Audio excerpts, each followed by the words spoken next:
direct your attention back to your programs as our panellists join Dev on stage. Emily Edgar is already with us. Also joining Emily on stage, Tanya Brown, Jacinta Vu, Asha Bhatt, OAM, and Prasitha Chavitapara. Please join us on stage. Make them welcome, everyone. Do you mind sitting?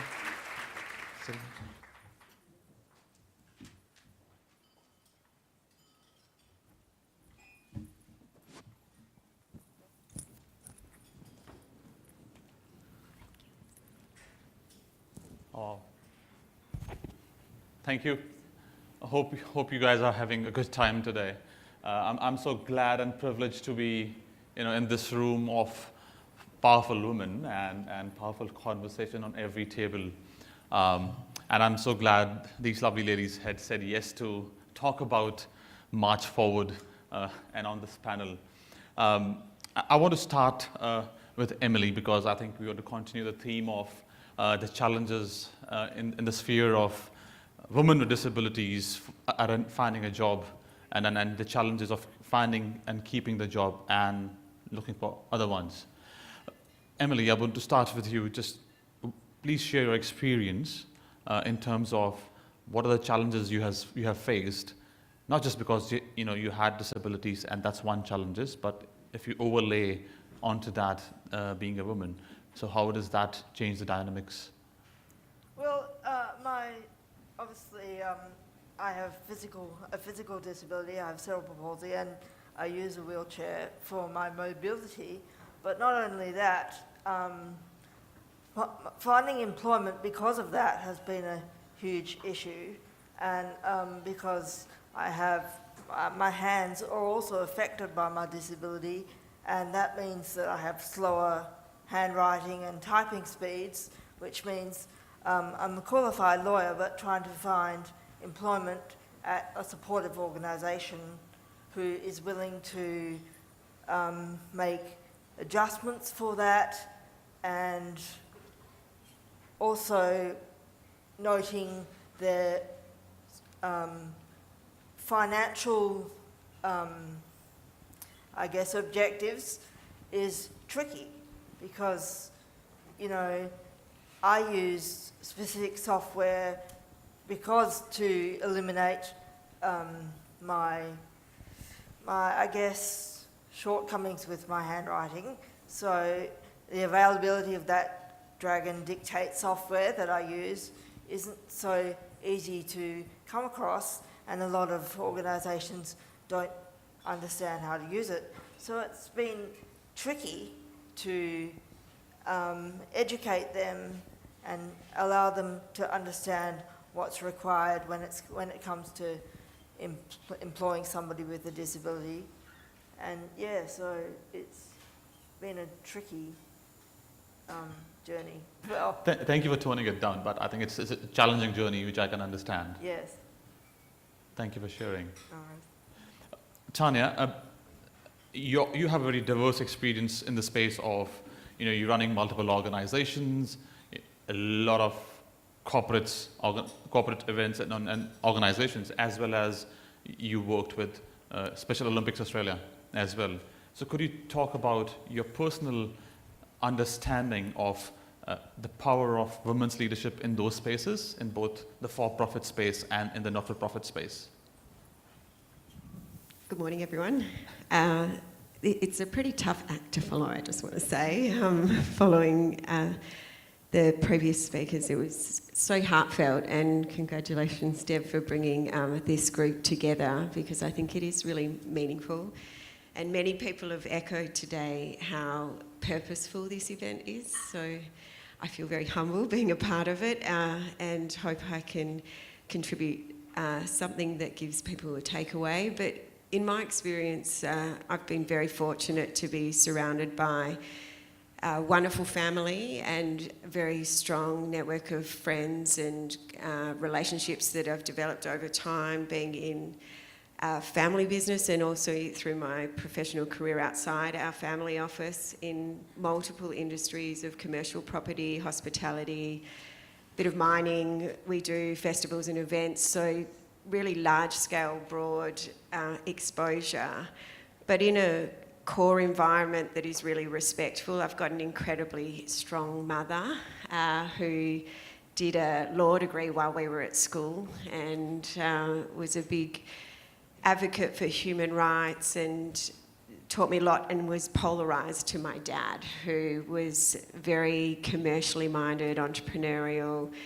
And I think that the balance of having different parents with different political views, with different upbringings, really afforded an opportunity for me and my siblings and our families to come through with a sense of balance, I would say. And I think looking out at the world from a balanced perspective, which when you spoke about Byron Bay, I feel like that's what Perth is like, you know, where I grew up, where you met people from all over the world, you grew up with them. There was really a lot of diversity, but there was inclusion in that, and you saw people for who they were and kind of left the labels. So that wasn't a big part of my life, and that then translated into my professional career.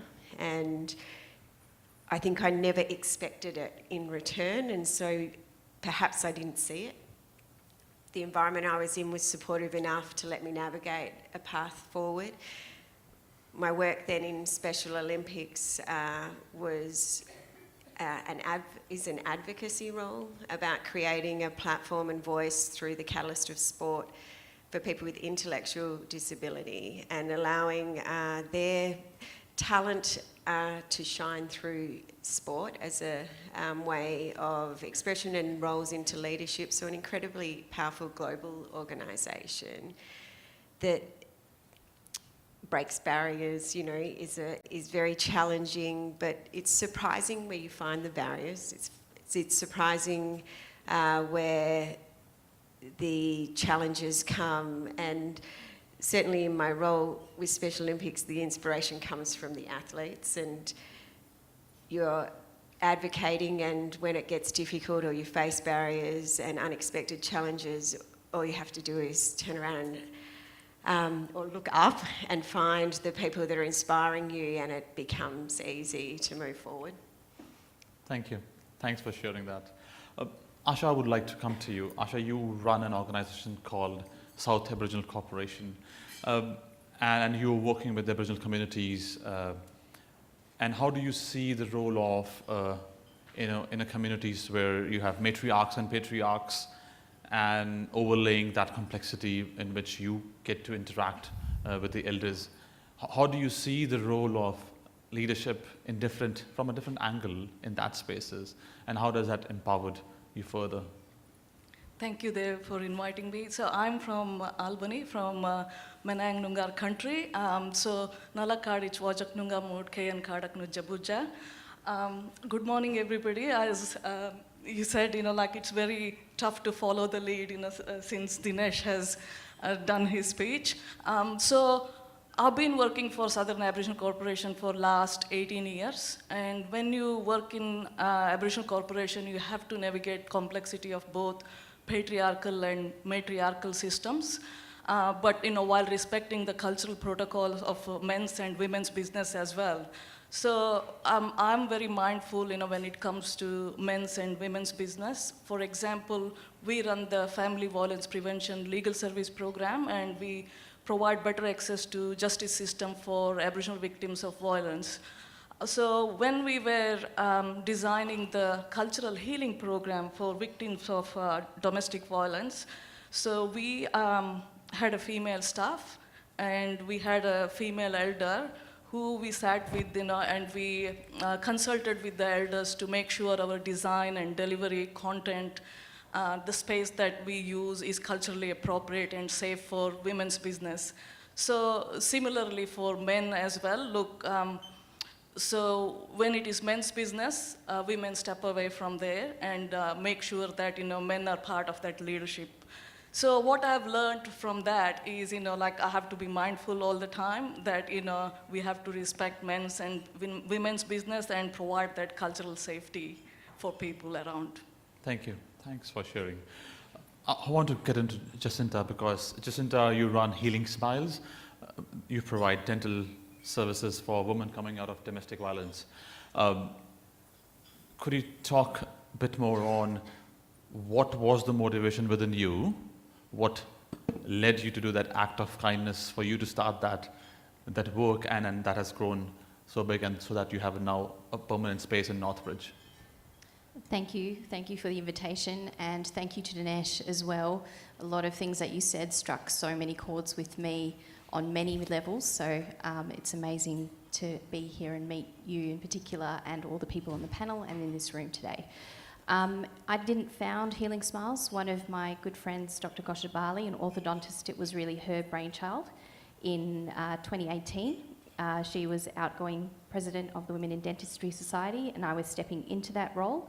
And she said, why don't we, as women dentists and dental specialists, use our actual skills and expertise to help our community instead of just fundraising for different causes? So she started the ball rolling, and in 2020 then I became the lead and subsequently the chair and director. Whilst I'm not the chair, I'm still one of the directors this year. And what motivates me is to see and give the opportunity to other people who haven't had the opportunities that I've had, that most of us in this room have had here in our lives. The ability, I think, to smile with confidence. It's a smile, it's a connection. It's how we meet and greet people. It's how we connect and communicate. Without that, difficulty, if you're embarrassed about your teeth or you've got missing teeth, people do judge subconsciously. And to be able to give people back the ability to smile with truth and not just technical dental expertise, like a lovely set of teeth, but to have that joy within them to come forth after they've come through really difficult circumstances, it makes such a difference to see women with their dignity and self-esteem to come back. And so the resilience of women who've been through these relationships, their strength, and then for them to be able to move forward to further empower their children and future generations to hopefully break those cycles of violence is very important to me. And the ability that I have as now a leader to show what we are doing and what dentists and dentistry can do, because people don't like to come to the dentist, but we're making it hopefully less uncomfortable, less painful for these people and for these women around us. We want to bring that to the rest of Australia as well. Thank you. Thank you for the effort. Prasita, just a short story. You might remember a few years ago, there was an unfortunate incident at Royal Perth Hospital. A little girl, Aishwarya, went through and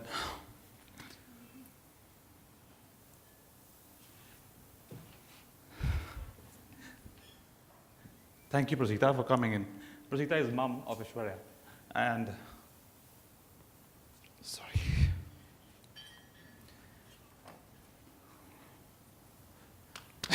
Sorry, not done this before. Prasita, do you mind sharing the journey from knowing that your child is not around anymore, to fighting with the health system to produce a public policy?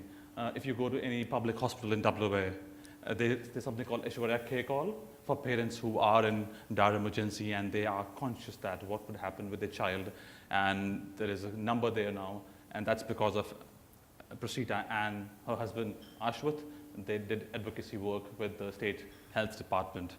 Prasita, do you mind sharing your, sorry, I'm crying instead of you, but sharing your part of the story? Yeah. What was the journey like? Thank you, Dave, for inviting me, and good morning, everyone. My name is Prasita. I come from a humble family, from a small village in India. I did my bachelor's engineering in information technology. I got married to Ashwath and came to Australia in 2010. We were leading a normal life. We have a family business. We had 4 kids, and suddenly in 2021, something terrible happened in our life that turned our life upside down. That's when we realized there is a desperate need for change in our healthcare. Instead of sitting back and hoping that everything will change, we decided to step up to bring all those changes.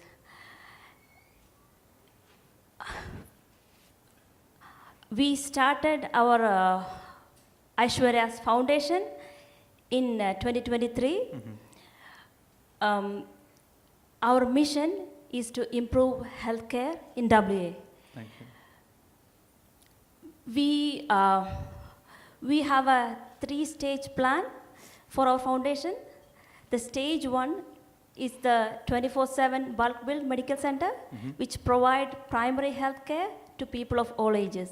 We have two more stages in our mind, but once we get closer to the first stage, we will be revealing the stage 2 and 3. Our mission is to improve the healthcare in WA, and we want to make our health system the best in the world. Thank you.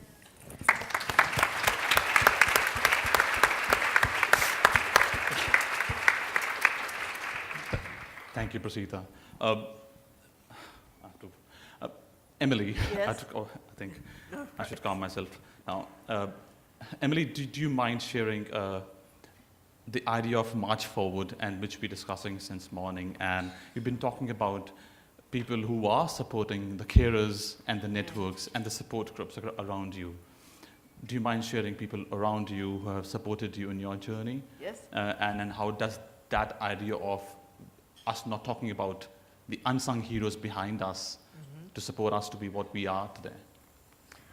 Well, the idea of March Forward for me really means allowing, I guess, women to challenge themselves actively and chase the goals that they really, and dreams that they really want to achieve, even when there might be others in society or, you know, people around them who say that they're not going to amount to much, or that their goal and their dream is insignificant or insurmountable.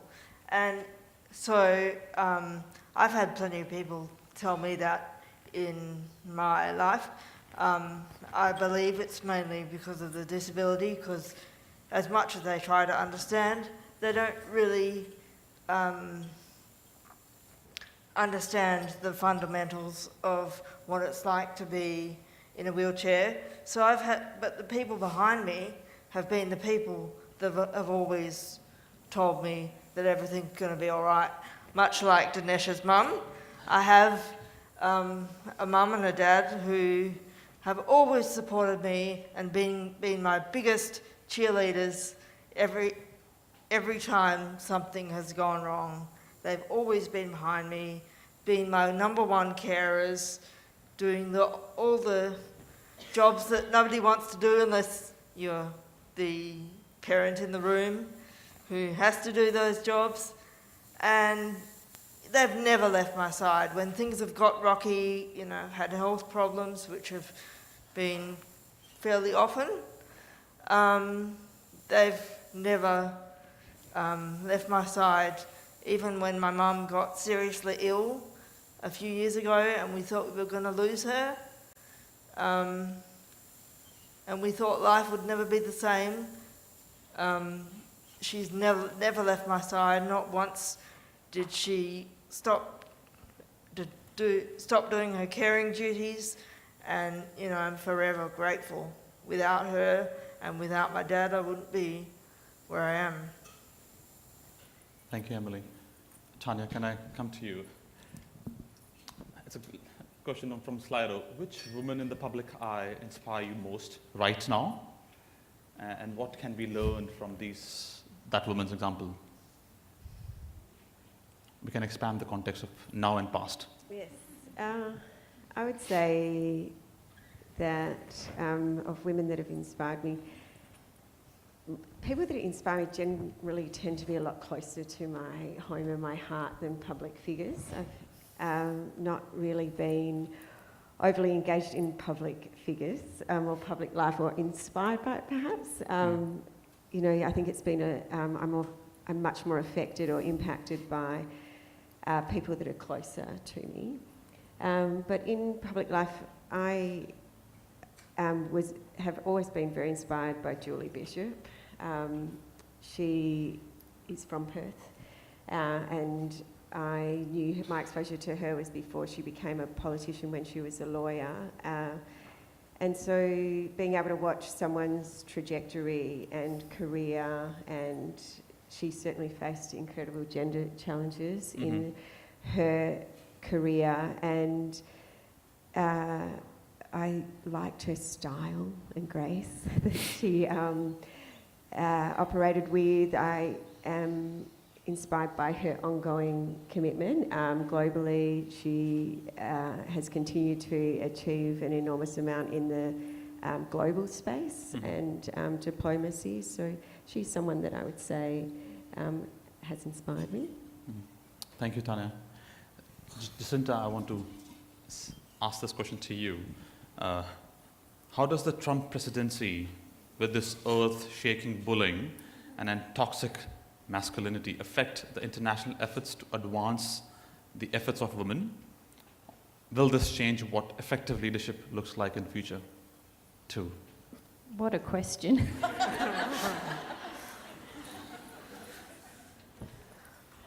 I think, unfortunately, it does put women behind in a space where we haven't been for, I would say, for a little bit of time. But it means that we have the opportunity to step up despite that. And I'm sure, like many of you here, probably most of you, have always been told, or it's been intimated, that you can't do it. But we can, and we are, and we will still progress, even if there are people trying to keep a lid on us. The lid has been blown open, and we have that power. We are inspiring the next generation, and that is such an important role. Trump, he's older than me, so, you know, watch this space for the younger people coming behind. I don't want to be the president, but I have children, and I'm interested. Their potential is limitless, and I'd like to see a future where there is no gender bias that puts limitations on them. Thank you, Jacinta. Thank you. Asha, for you, from the floor, there is a prevalence of women in the not-for-profit space. How do we, as women, ensure that we move beyond competing with each other and beyond the mean girl cliche type behavior? Can you repeat again? As a woman in not-for-profit space, do you fight against each other and not to support each other rather than fighting against? How do you feel that mean girl behavior? There are times that, you know, we look at each other, but, you know, like, to me, like, you know, it's not competing, you know, it's complementing the work we do. For example, you know, I caught up with Jacinta and said, you know, how can we collaborate and work together to provide that opportunities for women?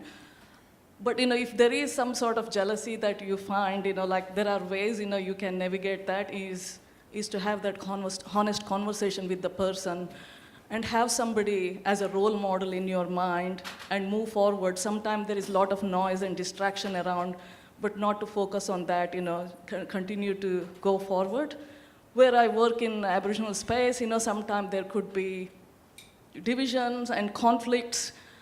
It is very hard to navigate that space, but, you know, there are elders in the community. You gather wisdom and knowledge from them, and, you know, like, you acknowledge the work they have done, pave the way for the next generation, and we continue to do the same for the next generation too. And the real victory is when the next generation women don't have to fight and for the same issue that we are fighting. Thank you, Asha. Thanks a lot.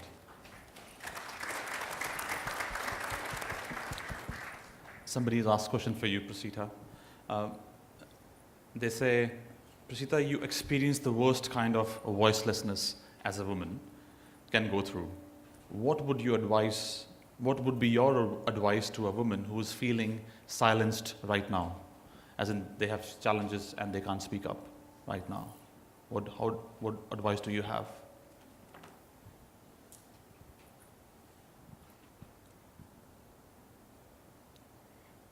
A change is all we need. So if we want to bring in a change, we need to step up. Thank you. Thank you. Fairly concise. On closing, I just want to quickly go around from Asha, you, and then we come here and I'll start with you, Prashita, and we go around. Just what does the word march forward means to you? 2025 is an important year for us, especially from March. We started the foundation in 2023, so this is our third year. So the first 2 years, we mainly concentrated on creating awareness about the foundation. From this year, we'll get into action. So there are two main events we consider as annual events. They are the Pink Day, which is Aishwarya's birthday, and Walk for Change. That is in November. My husband walks from Morley to Margaret River, covering 310 kilometers. So that they are the two major events we plan for, and there is one more event which is in the pipeline for about 1 year, which is Guinness, which is a event for the title of Guinness World of Records. We are still negotiating with the Guinness World of Records at the moment. So yeah, they are the. Thank you. Plans. Thank you for sharing. Thank you. Thank you. Thank you. Emily? Yeah. Sorry if this is a bit long-winded, but mine is to continue, for women with disability, in my case, to continue to fight for equality and to continue to chase their dreams and to live the life they deserve, to have a voice and feel valued and always feel nothing is impossible. If you have the right people around you, you can always have the career that you want.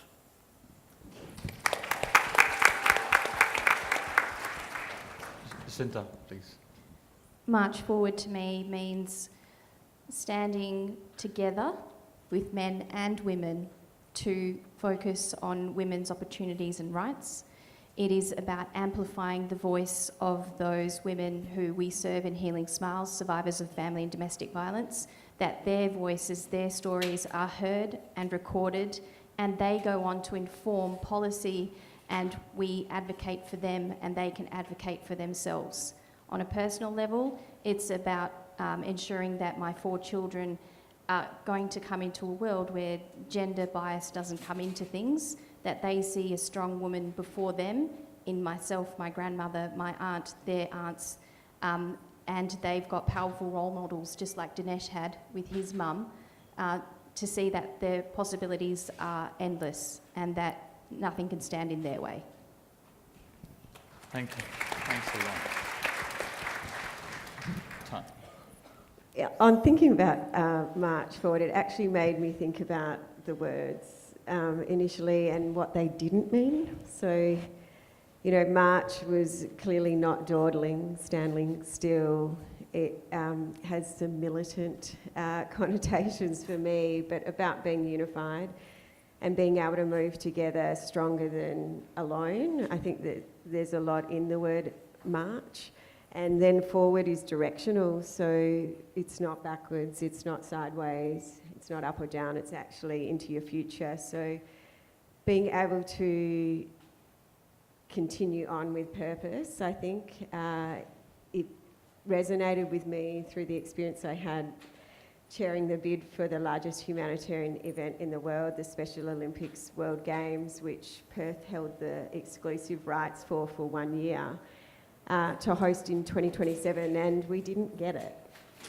So after years of enormous effort from so many people, and so many women were key in that being able to march forward and understand the reasons why you do things in the first place, and to see hope and vision for the future, I think is very powerful. I think you can never know the impact you have with the things that you do, and by reaching out to one person or reaching out to many, I think is incredibly powerful. So I think the march forward, but know that there's a greater force with you, and that the opportunity is endless.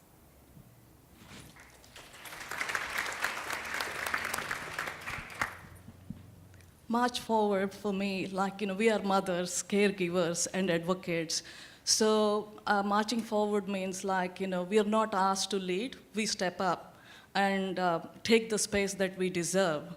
So from organizational perspective, we continue to consolidate what we are doing in the women's spaces, building more shelters, building more safe houses, and then challenging the status quo, and then driving that systemic change and policy change for Aboriginal women to be safe, seen, and heard.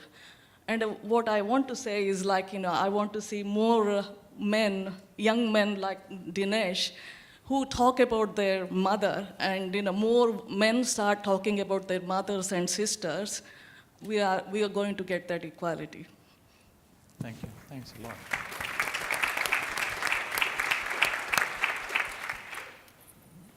All right, well, let's give one last big thank you to our panellists, to Asha, to Tanya, to Jacinta, Emily, and Prasita. Thank you so very much. Thank you. Please. And I'll say not just a thank you for those empowering messages and those positive words, but also for the vulnerability that it takes to share moments of failure and abject tragedy as well, I think is really important as part of this conversation. And it's a conversation that continues, doesn't it? So if you haven't already, please fill out that survey and share your thoughts and help us continue that conversation, and continue the conversation with one another. What have you taken from today that is going to help us march forward, is going to help some meaningful change? I've found, Prasita, your words around all it takes is a change. So we all need to step up. To be so powerful, particularly for those of us who, in spite of often great privilege, can feel voiceless and can feel powerless and can sometimes feel like we're undervalued. Maybe we have more privilege and capacity than we realise to make a little change. There's been so many great things go on today, including the donation from Bond University of that micro-credentialed leadership course. We will draw the winner of that based on the results of your posts. So if you've got a post from today and you'd like to win that leadership course, you need to use the hashtags MarchForward, IWD 2025 and For Purpose Leaders. That'll draw our attention to that particular post. We'll check the engagement levels and let the winner know about that door prize today. I'd also like to extend some thanks to the sponsors. These are the people who've been set up over at their table, so we'll give them a big shout out now. The Star Care Group, thank you. Star Care work with their participants to help them make their own decisions and help them gain freedom to make their own choices in life. Carers WA, where are my friends at Carers WA? I know Claire is here, I saw her earlier. Thank you, Carers WA, for your support of this event. Of course, they're the peak body representing carers. There are an estimated 320,000 carers in this state who are supporting people who are living with disability and other conditions. And so I think it's well worth acknowledging, including the carers who are in the room. So thank you again, Carers WA. And Healing Smiles are also supporters. We just heard from Jacinta. Thank you.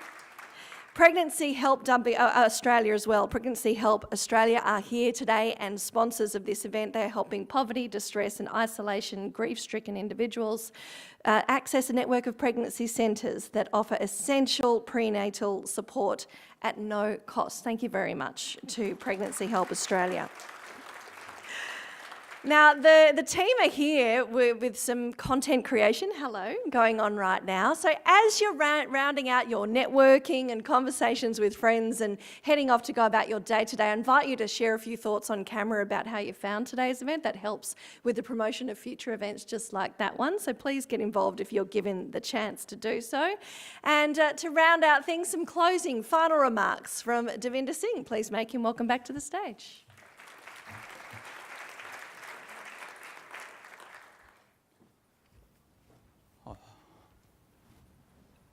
Thank you for, watching me cry. It was, I thought she would cry, but I thought I was strong, the man I am. But thank you. As we draw close to this extraordinary celebration today, I would like to take this moment of very heartfelt gratitude to everyone who made today possible. Thank you all.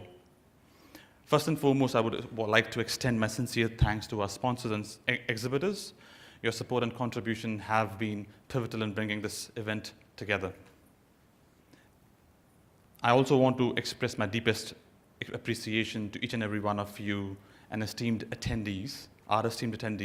Thank you for trusting us and for being here today to celebrate, share, and inspire.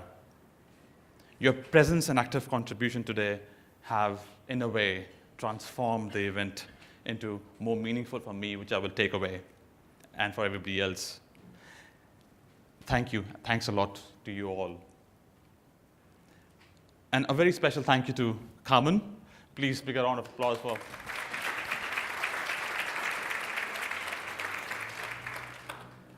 This is only 5% of her skills. There are so much more. Please have a read onto the brochure you have in your program there.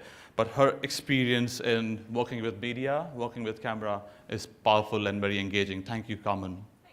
Thanks a lot. And I would also like to extend my thanks to Dinesh and Chitrani. During this challenging period of cyclones and stuff, you have come over, and we are one day lucky.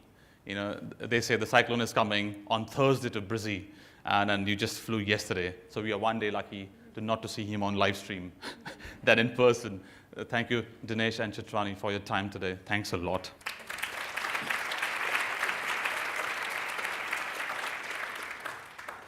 And also to all the panelists here, thanks a lot for sharing your stories and then bringing that meaningful conversation, a more story, a more idea, and something to take back today. Thanks a lot to you all. Thank you.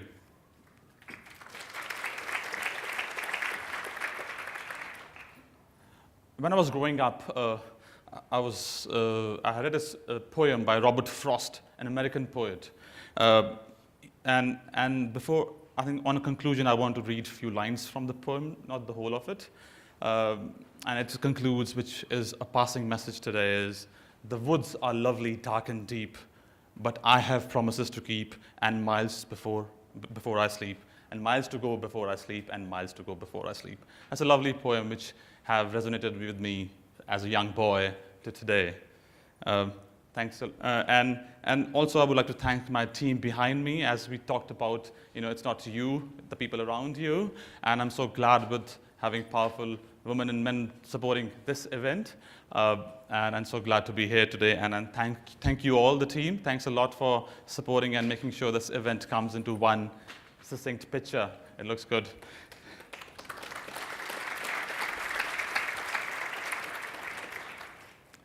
And thank you all once again for being part of this meaningful day for me, as well as it would be for you. And let's march forward with the purpose of resolve and compassion, ensuring that the promise of International Women's Day is realized with each one of us and with every individual, with every act of contribution, every act of kindness, and every act of humility. And with that, thanks a lot for your time today, and thank you.